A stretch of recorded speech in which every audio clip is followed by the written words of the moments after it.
avec. C'est notre moment. Dites oui aux actualités dans votre journal TV.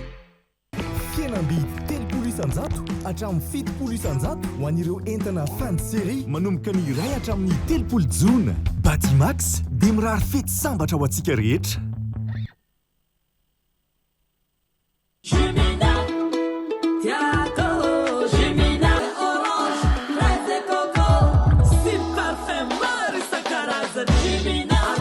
Mety amina manolotra ho anao ny vaovao. Salama tompoko, tonga soe tamin'ny Pegasus e.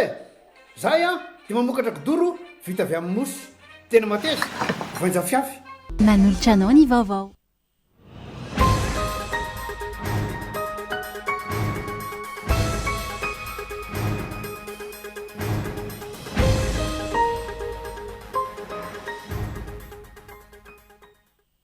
Manao atsoavana fanganana ny fikaroan'ireo tena ambadika izao halatra sy famonoan'olona izao ny fianakavian'ireo ny aram-bonina.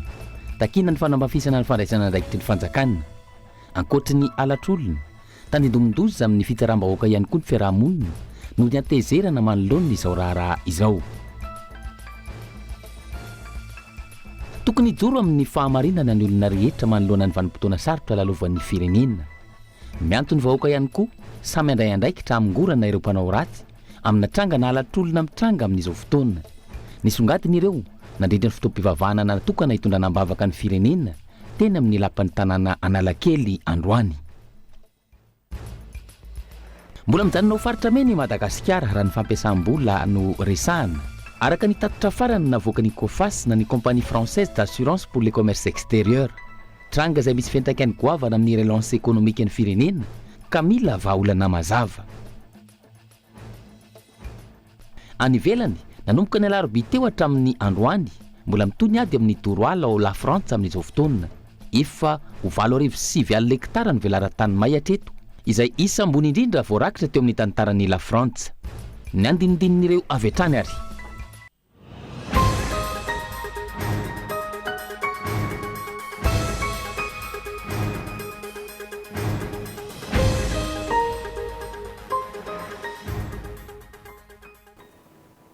Aterina ny araba tompoko lazy tompoko vavy tonga soa atao anatin'ny fampahalalam-baovao ny fahitalavitra akolo amin'ity alaity manasanao anaraka izany hatramin'ny farany toy ny raharaha alatra sy famonoan'olona avy hatrany ary manao antsoavo anafianganana ny fikarohana ireo tena ambadika izao alatra sy famonoan'olona izao ny fianakaviany ireo ny arambony takina ihany koa ny anamafisana ny fandraisana andraikitry ny fanjakana manoloana izay ankoatra ny alatr'olona tandindomondoza amin'ny fitsaram-bahoaka ihany koa ny fiarahamonina no ny atezeram-bahoaka malona izao raharaha izao ka antony mila mongorana ireo tena tomponantoka isy fitoniana eto amin'ny firenena.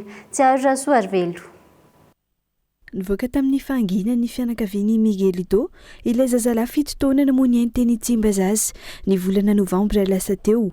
9 volana tiorin tsy mbola ahitana mangirana ny tomponantokany amin'ny raharaha ity hoy izy ireo ka manohy mampiorory sy mandraona ny fianakaviany. Ray verenana novonoina tamin'ny fomba feno abibiana rinarina tao anaty tatatra teny Tsimbazazy io zazalahy io ny 14 novambra 2022 lasa teo. Efa mandeha eny amin'ny fitsarana ny raharaha ka olona miisa 3 no nahiditra amponjy eny Antanimora sy any Tsiafa raha totsombola nahazombavao ny tena naniraka nanao ny famonoana. Miantso ny fitondram-panjakana araka izany izy ireo anafaingana ny fikarohana sy ny raharaham-pitsarana. Mangataka fitondram-panjakana zany zay amin'izao satria lasa somary nangingina kely nefa misy ny tena namono mbola hatramin'izao tsy voasambotra fa ny ray tsikombakomba sy mipikarama no voasambotra amin'izao dia mba mangataka mifanaraha-maso zay toko satria izay amin'izao zany tena matahotra amin'ny fianakaviana mbola mampiororo anay menakava izay mampatahotra anay hoe sao sanatria mbola isy fanomboan'iray. Raha mikasika ny toedrarana fanatao ambositra manokana izay nisehoana fandrobana sy fandorana trano nilaza nireny ny Larissa ilay zazavavy namony ainy fa tsy naniraka olona natanteraka izany izy ireo fa noho ny atezeram-bahoaka. Manao antso ihany koa ny anaovana ny fanadadiana lalina mikasika ireo navandoza tsy hiverena ny tranga intsony na eo aza ireo efa voasambotra amin'izao. Anay ara zao tena ao anatin'ny tebotebona dia hoe efa hita Larissa satria mety mbola misy namany ireo navandoza ireo tena petraka na eo amin'ny fanjakana ny toedrarà sy ny mpitandro filaminana dia manantena izahay fa tena ikariko any marina sy tsy hisy resaka risoriso ty zavatra ty tena nalahelo atsika fa tsy fandrobana re raha olona no atao hitakitsika ny marina zahay amin'ny vady moa zany tena miala tanteraka re ohatra ho misy fandrobana tsy ao anatin'ny zavatra inona moa tenenay amin'ny vahoaka hoe mandrobana reo. Atreto misy 720 nahiditra eny tsy afary 12 ireo voafonja ny Mahajanga nanomboka ity volana Jolay izay nampirongatra ny alatra sy famonon'olona ity ho ny ministry ny fitsarana maika mihoatra ny amehana rehetra ny fandriam-pahalemana amin'izao mila mafisina araka izany ny fepetra sy ny fanjakana aingana ny fandraisana ndraikitra fikarohana sy fisambonana rehefa misy raha manotoana ny filaminana anatin'ny fanjakana ka tokony hitovy amin'izany ihany koa ny fandraisana fanapa-kevitra manoloana izao trangana tsy fandriam-pahalemana iaina ny vahoaka izao hoy ny olom-pirenena. Fa manoloana izao fotoan-tsarotra lalovan'ny firenena izao tokony hijoro amin'ny famarinana ny olona rehetra ho samy andraindraikitra ihany koa ny tsirairay amingorana ireo mpanao ratsy amin'ny trangana alatr'olona mitranga amin'izao fotoana ny songadiny ireo nandritra ny fotoam-pivavahana natokana hitondrana mbavaka ho an'ny firenena teny amin'ny lapan'ny tanàna Analakely tamin'ity androany ity rina fitiavana. Mila vavaka ny firenena hoentina mandresy ny asan-dratsy manoloana ny lalan-tsarotra lalovana ankehitriny eo anatrehany trangana alatr'olona sy ny fahaverezan'olona mitranga amin'izao fotoana hoy ny afatra nampitaina nandritra ny fotoam-pivavahana hitondrana mbavaka ny firenena no karakarain'ny fikambanana kristianina mampiely baiboly sy ny mpiara-mamaky baiboly malagasy androany teny anoloan'ny lapan'ny tanàna Analakely. Tokony hiverina amin'Andriamanitra sy hiala amin'ny ratsy fanao ny olona ka hampanjaka ny fahamarinana eto amin'ny firenena. Mbola tsy fona ny tranga alatr'olona fa eo ampamongorana izany ny fitondram-panjakana. Miantso ny vahoaka ihany koa aneo ny firaisan-kina ka samy andray ny andraikitra isoroana ny teri-dratsy ny ireo mpankakeriny sy amongorana aingana ireo tompon'antoka amin'izao raharaha fangalaran'olona manankorotana ny fiainam-pirenena sy ny fiainam-piarahamonina izao. Ary rehefa mivavaka isika azadino fanampiana lehibe mihitsy tsy fanakianana ny fitondrana tsy ny fanakianana ny zavatra mihitsy fa ny fitondrana mbavaka ny mpitondra. Ny mpitondra ny fahefana rehetra dia napetrak'Andriamanitra ary antsointsika hivavaka ho azy ireo. Amin'izay tandrify antsika kosa zany eo anatrehan'ny zavatra misy eto Madagasikara, amin'izay tandrify anao hiaino ny tenin'Andriamanitra. Tokony handeha amin'ny fahamarinana dia mandeha amin'ny fahamarinana. Tsy hanao lolo, tsy hanao kolikoly na hiaina anaty fahalovana sy ny fitiavam-bola. Mazava ho azy tsy isika mihitsy no hamono olona, tsy isika mihitsy no angalatra, tsy isika mihitsy no anao zavatra tsaraka ny sitrapon'Andriamanitra. Zany angera fa manatanteraka an'izany ny kristianina, ny vahoaka kristianina miena ny faharatsiana eto amin'ny firenentsika. Zaza miisa 13 no hita sy tafaverina amin'ny ray aman-dreny omaly sy androany raha ny fampitambavao avy amin'ny polisy-pirenena sy ny zandarmaria-pirenena. Miantso ny vahoaka rehetra ny fitondram-panjakana anome fanazavana feno rehefa manao filazana fahaverezan'olona hialana amin'ny fanampariahana vaovao tsy marina. Izy taritra ofisialy avoaka ny fanjakana isan-kerinandro isiny vaovao marina sy ofisialy momba ny fivoaran-draharaha ary ireo fepetra raisina. Hafa vetivety naneho ny hetahitany sy ny faniriana indray anjara bebe kokoa amin'ny fampandrosoana ny fatra matsiatra ambony sy ny firenena amin'ny ankapobeny ireo mpikambana anatin'ny antoko malagasy miara-miainga nandritra ny fionana niarahan'izy ireo tamin'ny filohan'ny antoko malagasy miara-miainga tamin'ity androany ity, fihaonana izay ny fampiresana sy ny fanakalozana hevitra ka nanangonana ireo sosokevitra sy viana entina andraisana anjara amin'ny fionam-pirenena ho amin'ny ho avy arahoary makasika izay. Faritra matsiatra ambony izy no faritra fafito nandray ny fikaonan-doparitra ny antoko malagasy miara-miainga ho fanomanana ny fikaonan-do-pirenena. Amin'ny maha-fikaonan-do azy dia tsy ny salasala nametraka ny aiainy mikasika ny toetra ny antoko manoloana izao fitondrana fanavazana izao ny mpikambana. Fa teo ihany koa ny tokony hanomezana lanja ny tanora sy ny vehivavy eo anivon'ny antoko. Fa na mbola tsy fantatra mazava aza ny hanatanterana ny fikaonan-do-pirenena dia tsy diso anjara amin'ny fitondrany ny hevitra miainga avy any fotony ny antoko malagasy miara-miainga izay no antony izao fikaonan-do-paritra izao. Vehivavy zany mba mena sehatra mba angatahany amin'ny andriamatovoany. Ny vehivavy zany tena tsy mba misy ina moa draikitra firy satria ohatra ny hoe adinodino angahagna vehivapela toiko dia mba zareo manokana ny apela zay andriamatovoany tena fangatana. Tokony hisy fazavana ny antom-panjakana izay mipetraka ka tokony hiorina ao aorian'ny fitoenan-doam-pirenena ary amin'ny vina marina ny tena isian'ny fanomboana an'ity fitoenan-doam-pirenena. Dia tsika mamama zao dia tokony mamama ato amin'ny fasimasatra ambony dia efa mandeha androany fa raha vina marina tena hisy ty fitoenan-doam-pirenena ity satria ohatra ny lasa mihaimitra ihany izy io hiatrika fifidianana isika aorian'ity fitondrana ity handray anjara ny fifidianana hatrany amin'ny fokotany hatrany amin'ny filoham-pirenena ve dia toko malagasy miara-miainga makasitraka tompoko mangataka re tompoko mba tena pitarika mafatra-posy teatran-drazana tokony ho alefanareo zany ho solotena le toko satria somary manahirana ny pitarika zany tena mahatonga ny zavatra tsy mety eto amintsika ka raha olona tsy manana fitiavan-tanindrazana sy finiavana hagnavitra ny Madagasikara dia sarotra ihany izy mbola iverina amin'ny zavatra nanahirana sika ihany sika.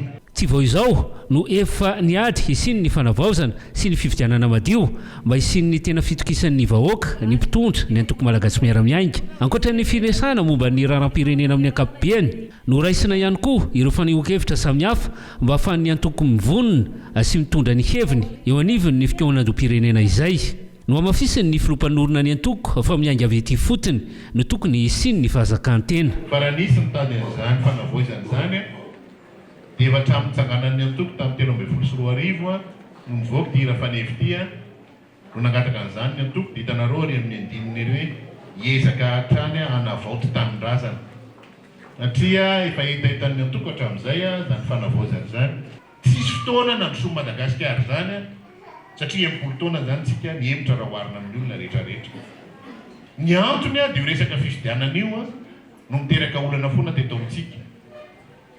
Dia ny ilana fifidianana madio dia mba hahafahantsika tsirairay avy tena maneho hevitra mivantana mitondra ny sosokevitsika ary nizaniza amintsika te hanana finiavana hitondra zavatra eo amin'ny firenena na any amin'ny fokotany na commune na amin'ny district na any amin'ny faratampony dia manana chance zany izy mba hitondra an'izay heviny zay satria fantany fa ny fandresendahatra hoentiny ny fifidianan'ny olona azy fa tsy misy ny t-shirt laniny na ny artiste nananany na ny hélicoptère be da beany sy ny roplanina nananany na resy lahatry ny olona dia efa hitantsika vokatra eny androany fa tena ny hevitra hoentiny hanatsarana ny tanànany hanatsarana ny districtany hanatsarana ny faritrany no andraisan'ny olona sy hanapin'ny olona sy hanapin'ny sy ny fidianan'ny olona azy.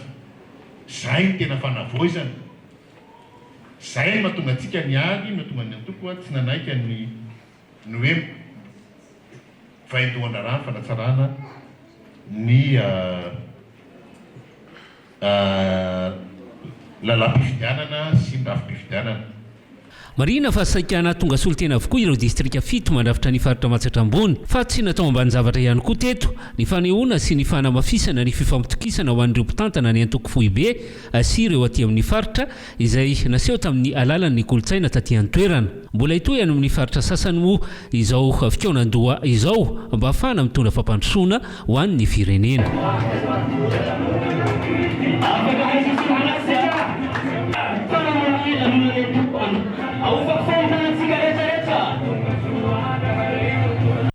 Fa mila fanohanana ara-tsaina ny ankamaroany malagasy amin'izao fotoana indrindra manoloana ny tebotebo sy ny adi-tsaina ateraky ny zava-misy ankehitriny na izany mbola sakana amin'ny fahazoana fitsaboana ara-tsaina hatreto ny fanilikiliana sy ny hevi-diso momba ny areti-tsaina fa eo ihany koa ny fahalafosan'ny fanatonana manam-pahaizana momba ny saina sy ny fitondran-tenan'olombelona na ny psikologa izay mbola vitsy raha mitamin'ny isan'ny mponina eto an-toerana azahoary ny makasika izay.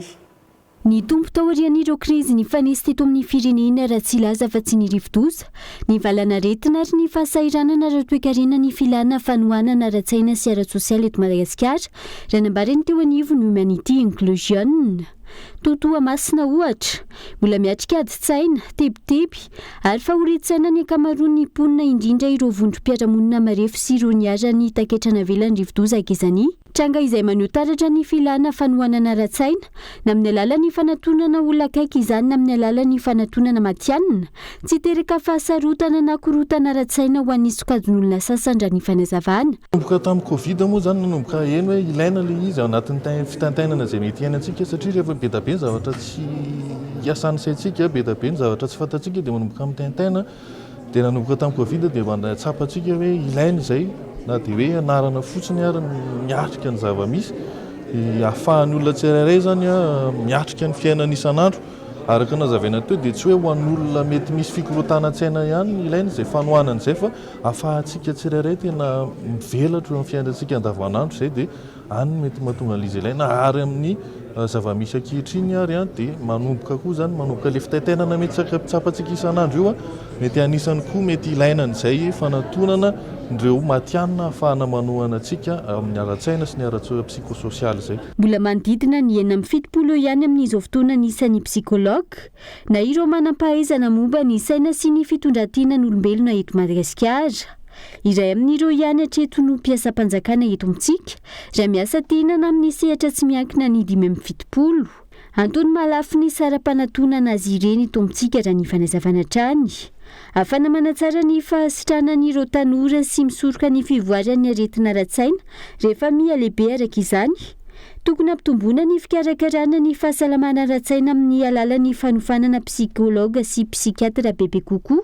Amafisina ny fahaiza-manao ny ireo matianina sy ny havana tsy manam-pahaizana manokana amin'ny fahasalamana ara-tsaina. Pendant cette mission, on a essayé d'y contribuer. Izany ny ezahana natao nandritra ity iraka ity, indrindra ho an'ireo matianina miasa eny amin'ny fonja, satria ny fonja no loahevitra ny fantohana.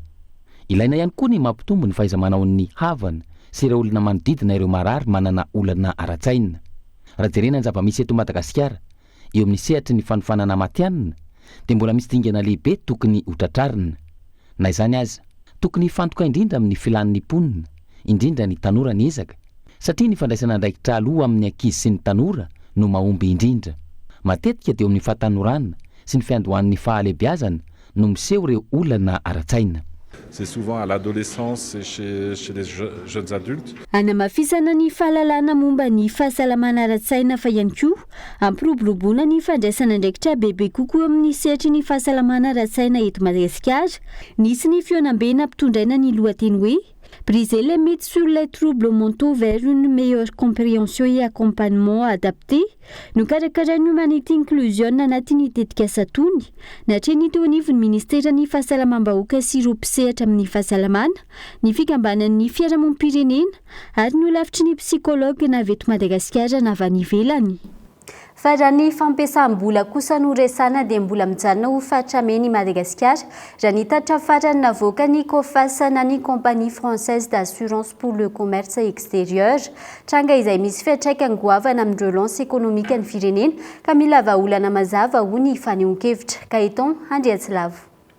Na eo aza niezaka ataon'ny fitondranana fanavaozana anatsarana ny toetra ara-pirenena sy ny fifandraisana amin'ny anivelany amin'izao fotoana, mbola tsy afaka ao anaty faritra mena ho an'ny fampiasam-bola i Madagasikara araky ny tatitra navoaka ny COFAS na ny Compagnie Française d'Assurance pour le Commerce Extérieur. Tranga izay isy fiantraikany goavana amin'ny fanatsarana ny toe-karen'ny firenena. Andaniny, tombony ho an'ny Madagasikara ny fananany arenan-kibon'ny tany maro, toerana midadasika afaka amokarana, tontolon'ny fizahantany, ny FEC sy ny FRD, miampy ireo fifanarahana ara-barotra samihafa amin'ny vondrona Europeanina, ny COMESA, ny SADC sy ny COI. Ankilany, olana sedraina amin'ny tontolon'ny fandraharahana sy ny fampiasana vola eto amintsika, ny tsy fahampian'ny herinaratra azo trandrahana, ahafana mamokatra araka ny tokony ho izy, ny tsy fisian'ny mangarahara, ny tsy fisian'ireo antoka filaminana amin'ny fampiasam-bola, ny tsy fitovian-danja eo amin'ny fampiarana ny lalàna. Ankoatr'ireo, ny olana eo amin'ny lafin'ny fotodrafitrasa sy ny lalana, indrindra ny tsy fitoniana politika. Tsy ny anivon'ny firenena ihany, fa miainga iny fotony sy ny commune tsirairay avy. Ny mpanambola raha ohatra ka ho tonga ety amintsika dia voalohany indrindra aloha tsy maintsy manana sécurité amin'ny investissement izy. Fa tsy hoe rehefa misy ny crise politika dia ho lasa tsy hita na tena hoe lasa ho tsinotsinona ny zavatra izay ataony eto. Mila matotra tsara zany tsika amin'izay mila manana politika amin'ny fiantsonan'ireo mpampiasa vola avy any ivelany raha amiko manokana hoe aiza no secteur iantsona amin'ny mpanambola ka tsy ampisy olana amin'ny asa izay ataon'izy ireo nefa ihany koa ny fampiasam-bola izay ataon'izy ireo dia maprofite zany ny vahoaka malagasy ny fanjakana malagasy amin'ny zavatra zay ataon'izy ireo zavatra lavitra ezaka zany zavatra zany ary tsy hoe vita iono fa mila fandiniana lalina sy mila atao hoe fiaramiasa jaivona lany teo anivony anteny miara-pirenena ny 20 Mey 2024 ny volavolan-dalanina momba ny fampiasam-bola eto Madagasikara. Io lalàna io zay manamafy fa tsy misy intsony ny fanomezana tombon-dahiny ho an'ireo mpampiasa vola fa ny lalàna no mametraka azy. No afezina ny clause de stabilité apetraky ny fanjakana ary tsy maintsy misy ny obligation takina amin'ny mpampiasa vola toy ny fananganana fototra afotrasa sy ny fanaovana asa sosialy ho an'ny mponina eny fotony. Tanjona amin'izany ny anatsarana ny tontolon'ny fampiasam-bola eto amintsika ka isitonareo mpampiasa vola avy any ivelany sy eto an-toerana amin'ny alalan'ny fanalalahana ny sehatra sy ny fampitovian-danja ny mpampiasa vola avy any ivelany sy avy eto an-toerana. Asa mivaingana hita maso sy azo tsapahitanana no ilaina fa tsy tokony hijanona amin'ny fametrahana lalàna sy ny fikaonandoha etsy sy eroa. Tontolon'ny fampianarana kosa indray miavitsatra ny mpianatra misafidy ny lalam-piofanana siantifika eto Madagasikara amin'izao fotoana voatery manafatra manam-pahaizana avy any ivelany isika hitantana ireo tetika sagoavana eto amin'ny firenena ka lasa mpanjifa isika fa tsy mpamorona tranga izay miteraka afaty anto-karabola ho an'ny firenena raha ny fanehoan-kevitra arahoany makasika izay hoentiny ontso fifaliana.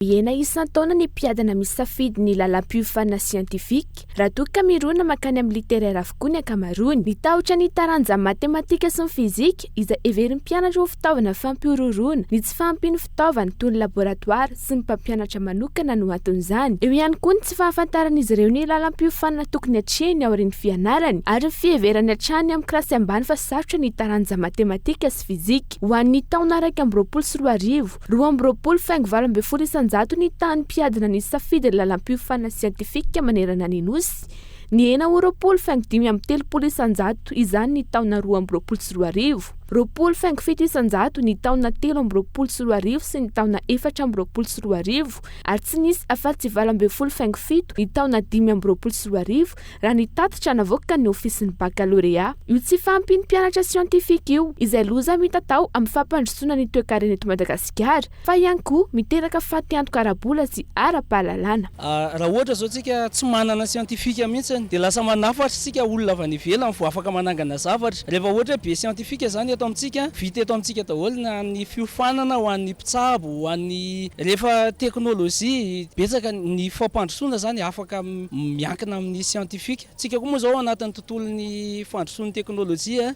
dia tena hoe miasa be ny siantifika. Fitaovana moa zany io moa zany eto amintsika mbola vitsiny hoe fitaovana tena ahafana mikarakara sy miasa momba ny siantifika zany dia io zany ny angatana fanjakana hoe mba hijery hoe ahoana fomba ampiroboroboana ny tanora mba ho tia an'ireo siantifika zany hoe anjara fanjakana tokony manampy ara-pitaovana dia manampy arak'asa zany. Mila pahay siansa teknisiana sy anjenera ny firenentsika ahafana mivoatra miankina amin'izy ireo avokoa ny fitrandrana ny arenakibony tany ny angovo ny lalana ary ny fahaizana mikirakira ny intelligence artificielle sy ny maro hafa. Raha tsy voafehitsika ny fahaizana matematika sy ny fizika ary ireo teknika lasa fitaovana mpampiasa fotsiny ny teknôlôjia avy any ivelany sy ho lasa mpanjifa fa ny an'ny hafa fotsiny isika. Ankilan'izay tokony omena lanja ireo pahay siansa teknisiana sy enjenery efa navita fianarana sy fikarohana eto amintsika.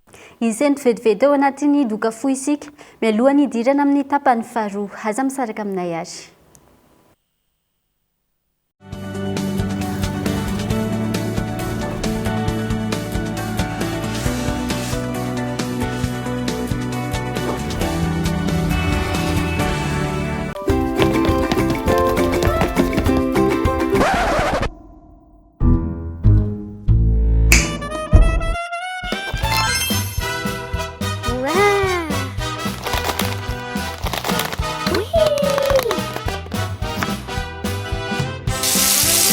Taovao Jumbo vovony anaty fonosana mora ampiasaina ary tena mampiakatrano ny tsirony. Jumbo tsiro tsy misy toazy. Aiko ny tsy ambaratelony. Jumbo zany. Ie, raha tsiro tsy misy toazy vaovao jumbo vovony ny tsiry sy miantrony jumbo anaty fonosana vaovao firy tena mampiaiky tsiro jumbo jumbo antepatsiriny nahandroko. La performance commence ici. Développé en partenariat avec le numéro 1 mondial de l'additivation, nos carburants Premium Plus révèlent tout le potentiel de votre moteur.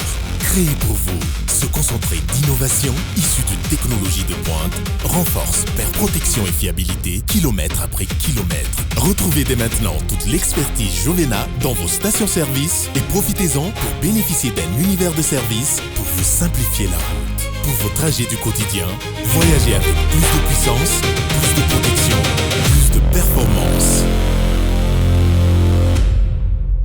Jovena, source d'énergie. Combo, combo, combo. Ah. Combo, combo, combo, combo.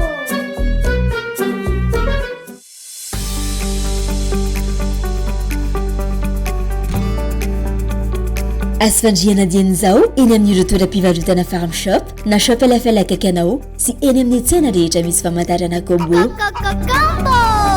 Akombotra.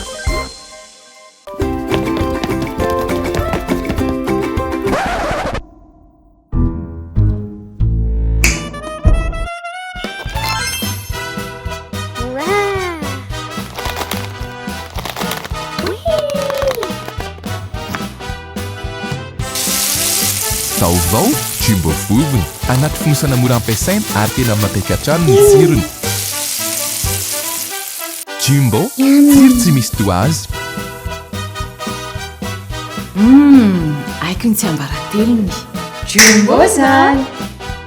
Ie, raha tsiro tsy misy toazy. Vaovao jumbo vovony ny tsiro sy ny antrony jumbo anaty fonosana vaovao firy tena mampiaiky tsiro jumbo. Jumbo antepatsiriny nahandroko.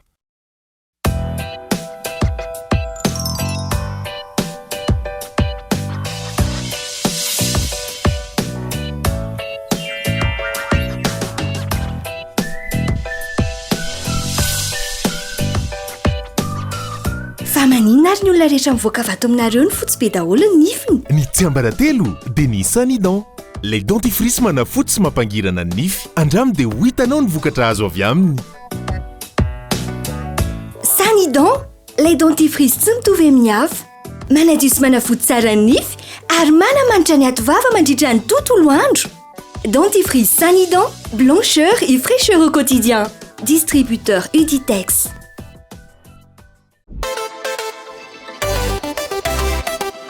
T'es pas prêt?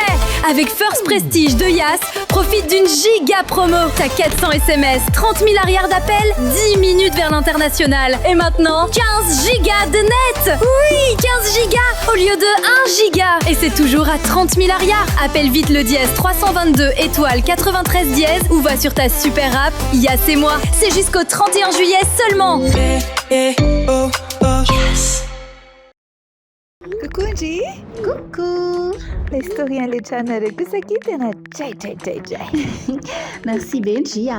Ina tena tsy azo takamabla mihitsy. Tian'olo jiro sy karoty ato fa dans le rouge un budget zao. Mandalova Batimax promo be volana juillet manontolo. Cliqueo tiliantinge. Asaramanitra miavaka.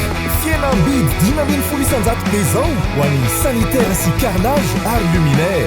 Fihenam-bidy 10 isanjato kosa ny amin'ireo kojakoja sy fitaovana ilaina amin'ny fanorenana.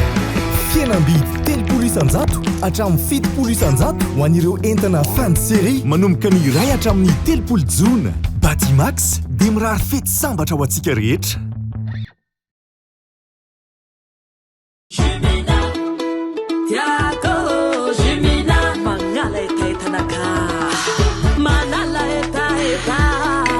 Itanao mpivarotra rehetrarehetra meilleure qualité mitondra vitamine C.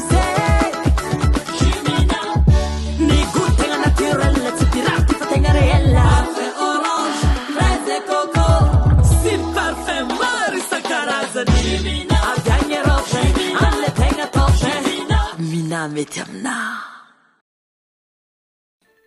Salama tompoko, tonga soa tamin'ny Pegasus e. Zay dia mamokatra kidoro vita avy amin'ny mosy tena mateza voenja fiafy. manitsy azon-damosina ary manampy amin'ny fitsaboana azy. Fonina azy safidianana. Tsy tiany bibikely io a. Tsy mandray lelanafo. Azo andalorana. Azo atao coussin ao ana-canapé. Mety boela gilet de sauvetage. Ary mbola misy tapis masolotsia amin'ny loko isan-karazany. Tsy mifidy toerana n'aiza n'aiza. Mahatapy soka. Mora diovina sady tsy matahotra rano. Nefa malefaka. Pegasus koa dia mbola manana canapé sady fandriana. Ary isolant thermique. Ilay mampangatsiatsika ny atitrano amin'ny andro mafana sy mihazona ny hafanana amin'ny andro mangatsiaka. Dia tonga varaliana fa misy refizetiana. Za koa mba mendrika ny raitra sy ny mora. Mariny izany e, miaraka amin'ny asa sy ny tolotra mitsinjo ararotiny smartphone na ZTE A76 4G fa promo be amin'ny petrabola voalohany. Smartphone afaka alohanao tsikelikely mandritry ny enina na 12 volana no mbola toloranay bonus 7,3 giga izay manakely isaky mifandoavam-bola. Ye, isika ane ho amin'ny fampitsinjo miaraka amin'ny mitsinjo e. Tonga vaingany any amin'ny App Store.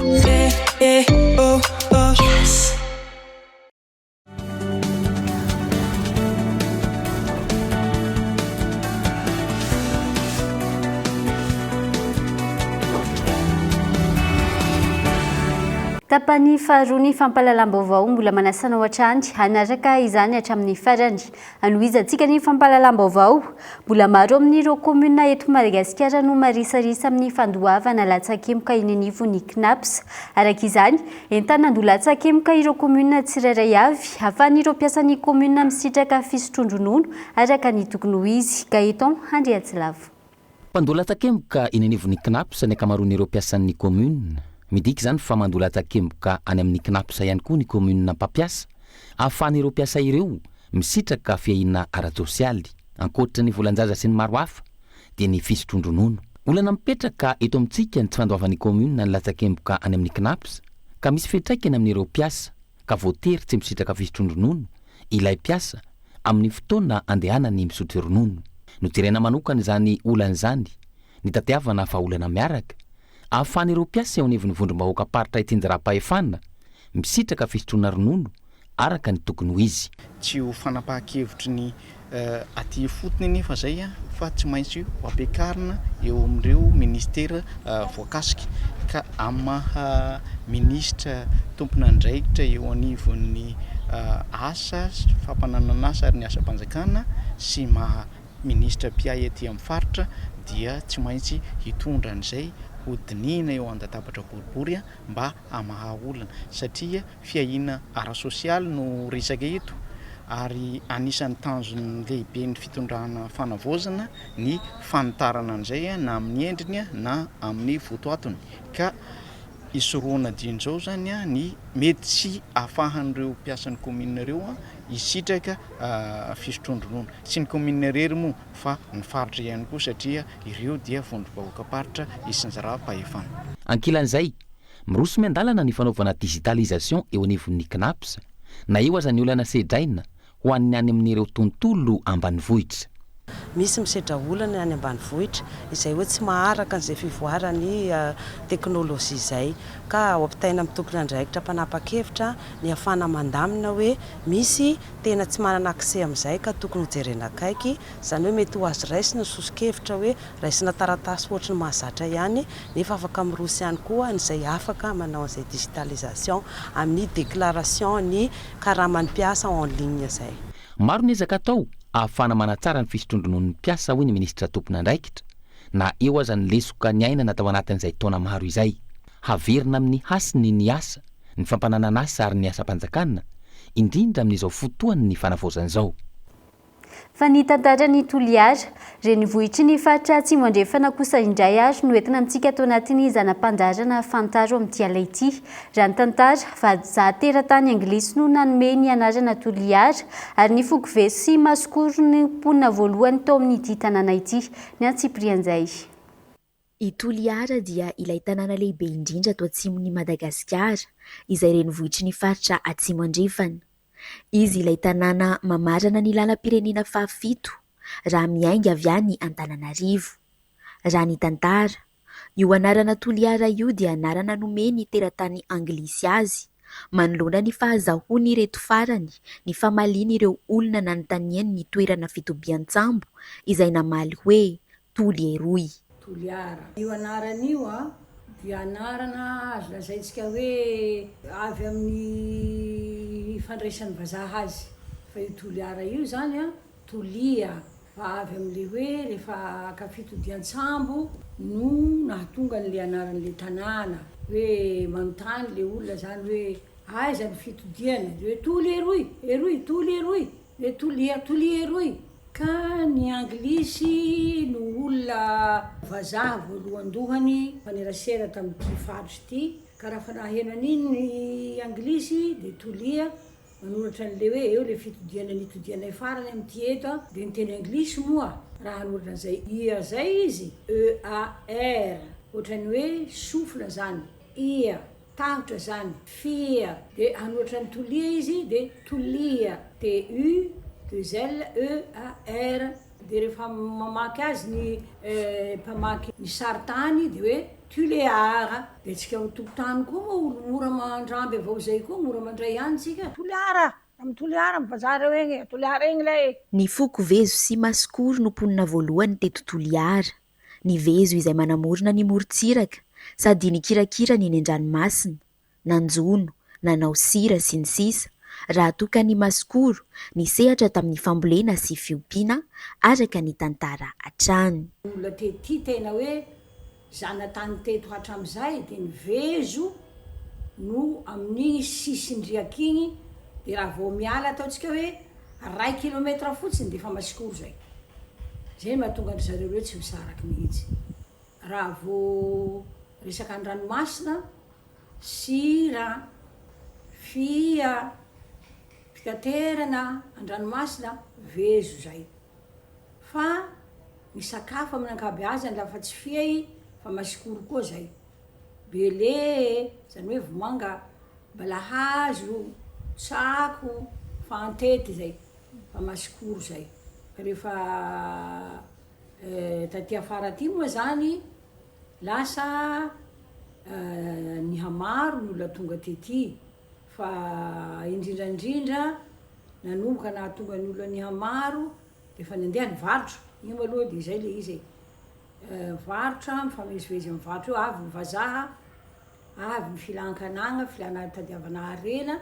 Ankoatr'izay dia tsy avy hatrany dia tanan-dehibe i Toliara fa taloha dia nitsitokotoko ny tanàna ka araka ny firazana ny olona nonina teo no anarana nampitondrana ny tanàna tsirairay ary ilay tora-pasika be no nantsoina hoe Ankotsaoky. Tsy avy hatrany de tanàmbe Toliara fa tanàna mitsitokotoko araky ny firazana ny olona nipetraka tety fa tsika gasy tsy de mba nijeren'le ensemble le fitambaram-beny fa Ankotsaoky leo am'le misy kan'le fasika be Ankotsao pasy eo Ankotsaoky eo de ny olona tety zany de nisy ny vorogneoky karazan'olo hoe amborogneoky egny eo gn'atsimegnatsy karazan'olo koa eo de hoe tandavaky tsy megnatsy vezo karazam-bezo mivorogneoky karazam-bezo be sakoa manao zao ndra tsy tsenengiary eo. Teo ihany koa ny fipetrahan'ireo jiolain-tsambo teto an-toerana izay nitarika ny firoboroboany. Ny mampiroborobo ny Toliara de ny fiavian'ny jiolain-tsambo tamin'ny faraparany taonjato fahafito amby folo 1680 1700 agny ho agny zany no nosafidin'ny jiolain-tsambo zany hoe pirate Toliara satria ny tena fitodian-tsambo amin'ny varotra de tao Saint-Augustin ka ety Toliara ety zareo afaka mijery tsara ny sambo avy sambo tonga ao Saint-Augustin ao de tety misafidiny de hoe ety Tolia izy no mijery ny sambo tonga ao hanafihany azy. Nanomboka tam'izay nahazo lanja Toliara de rehefa nahazo lanja amin'igny de fa tonga tety ny vazaha zany rehefa taonjato valo amby folo resy ny jiolain-tsambo de lasa fivarotana madio zany Toliara tam'izay fotoana zay de tonga tety ny olona fa manombo no nisy ny andriana Saint-Augustin koa tao koa nisy andriana koa fa Toliara zany no nanjary niroborobo ny varotra tety tamin'indry safidianany hatramin'ny safidianany piraty azy. Tao aorian'izay, rehefa lasa maro ny teratany vahinin'olona teny Nosve dia nangataka ny honina eto Toliara ny teratany Frantsay. Nisy moa ny tsy filaminana teto an-toerana nandritra izany ka naniraka ny mpanjakany Merina handamina ireo teratany Frantsay manoloana ilay fifanarahana nataon'izy ireo tao Antananarivo momba ny maha protektorat Frantsay any Madagasikara tamin'ny taona 1929. Naniraka olona moa ny mpanjaka Ranavalona tamin'izay ka teo no nahareny vohiparitra ny Toliara ary dia lasa fokotany ireo tanàna nitsitokotoko ary nitazona ny anarany ihany ny tsirairay. Lasa tolona tanàmbe any Toliara rehefa tonga ny vazaha Frantsay tonga tety izy lafa marobe ny vazaha teny Anosve dia nangataka vice résidence fa satria efa nisy an'iny fifanarahana natao tamin'ny mpanjaka Merina tamin'ny 1885 dia hoe lasa protectorat Frantsay zany i Madagasikara fa ny tao Antananarivo no efa tena niaiky an'io satria tao no nanaovana ny sonia dia noho ny zavatra mitranga tsy filaminana taty Toliara taty izay efa maro ny mpivarotra dia niteny tamin'izay le Mire de Villers hoe andehana nareo Merina fa efa nareo no nomena fahefana hoe nareo no efa nifanao sonia taminay andehana nareo any Toliara la miliny any fa ny olona ihany mijaly fa raha tsy zay halainay io Toliara io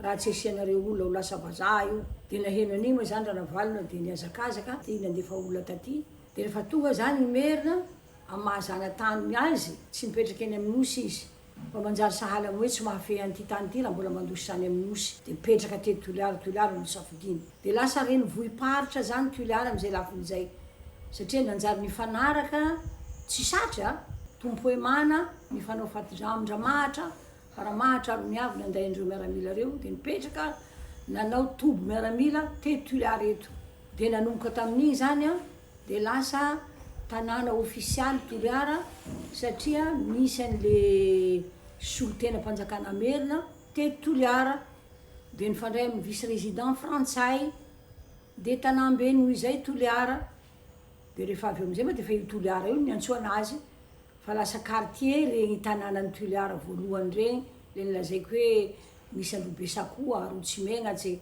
lasa quartier fotsiny regny fa le nanomana vazaha azy mivoaray hoe Tolia nanjary Toliara. Ankehitriny tsy nifokovezo sy masikoro irery ihany no monina eto Toliara. I Toliara izay manana harena ara-boajanahary azo trandrahina mbola afaka mivelatra sy miroborobo eo amin'ny sehatry ny fizahantany ary anisan'ny tanàna mbola mitana ny kolontsainy sy ny fomba mampanaony eto Madagasikara. Lafim-baovao hafa kosa indray nambara tamin'ny fomba ofisialy ny fiara-miasa eo amin'ny marika Beaufort ny Star sy ny mpanakanto Chaîne. Fiara-miasa maharitra herintaona natao hanamafisana ny laza ny marika ary tafiditra ao anatin'ny paikady fanamafisana ny toerany eo amin'ny tsena afrikanina. Araka izany, handray anjara matetika amin'ireo hetsika karakarain'ny Star eto Madagasikara Chaîne amin'ny alalan'ny marika Beaufort. Mahasovo ny marika ity mpanakanto ity ka notanterana tamin'ny fomba ofisialy ny fanovatsiny ny fiara-miasa fanampanazavana. Chaîne moa zany eo afantatsika zany fa fanta-daza na international zany eto Madagasikara. Izy le côté entrepreneur sy le côté premium zany hoe communication en chaîne rehefa mijery dia mitovitovy amin'ny zavatra voizina amin'ny Beaufort hoe soigner image tia manampy olona entrepreneur sy ny sisa fa zay Beaufort ny antso anazy hoe mitovy mivina andao hiara hiasa tianay raha ohatra hoe hiaraka aminao ny marika Beaufort. Rehefa nazavaina tamiko ny zava-drehetra dia nandramako ny produit dia tapa-kevitra zany anohana. Maresaka avy any ivelany kosa indray nanomboka ny alarobia teo hatramin'ny androany mbola mitoy ny ady amin'ny doro ala ho any Frantsa amin'izao fotoana efa ho 8,9 hektara ny velaran-tany may hatreto izay isan'ny sambony indrindra voarakitra teo amin'ny tantarany la Frantsa.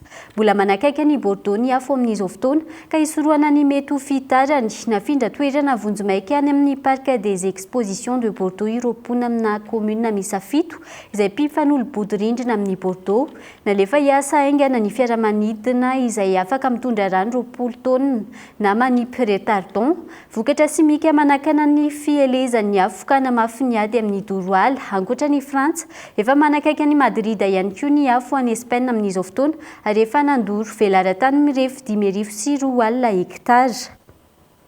Iny maresaka avy any ivelan'iny ihany koa tompoko lasy tompoko vavy no manakatona ny fampahalalam-baovao tamin'ity alina ity hankasitrana fenenao nanaraka izany hatramin'ny farany mame fotoananao ary rapitso amin'ny 7 ora alina indray feloma tompoko.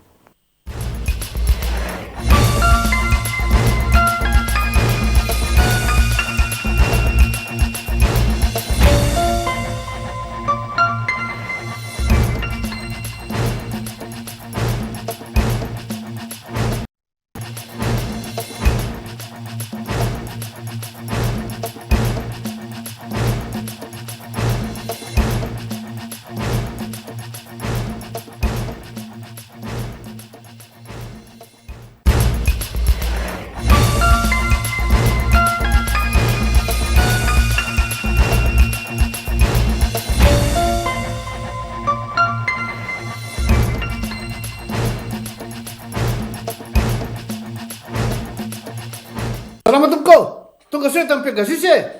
Zahay dia mamokatra kidoro vita avy amin'ny mosy. Tena mateza, voanja fiafy. Za présenté ny vava. Fihenam-bidy 30 isan-jato hatramin'ny 70 isan-jato ho an'ireo entana fin de série manomboka ny iray hatramin'ny 30 jona. Batimax dia mirary fety sambatra ho antsika rehetra.